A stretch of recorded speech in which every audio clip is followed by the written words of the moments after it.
Everyone. So today, what I'm gonna do is I'm gonna share with you what I think would be practical tips to survive the quarantines, especially if you have to undergo an experience like me at O Hotel, right?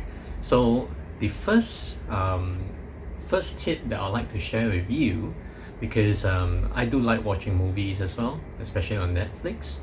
And I've also shared that the Wi-Fi here is not exactly stable.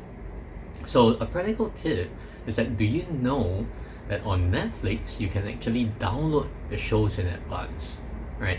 So in this case, once you download it, you don't need to have internet connection to watch those movies, right?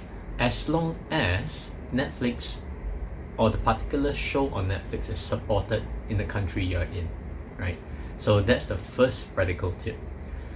Practical tip number two, right? If you have to go through certain meals like I do and you don't really like it, well, in Hong Kong, there's something called Foodpanda. So you can actually download the app called Foodpanda and you can order food through it, right? So that's practical tip number two.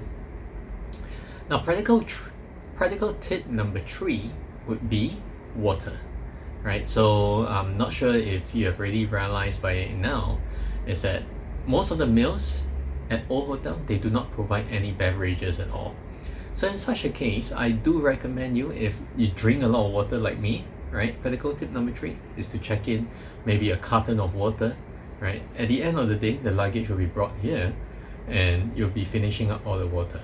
Now, of course, if you don't mind, you can always boil some water using the tap water and drink it as well. So all in all, these are my three practical tips to survive the quarantine in Hong Kong. Hope you like it and hope you find it useful.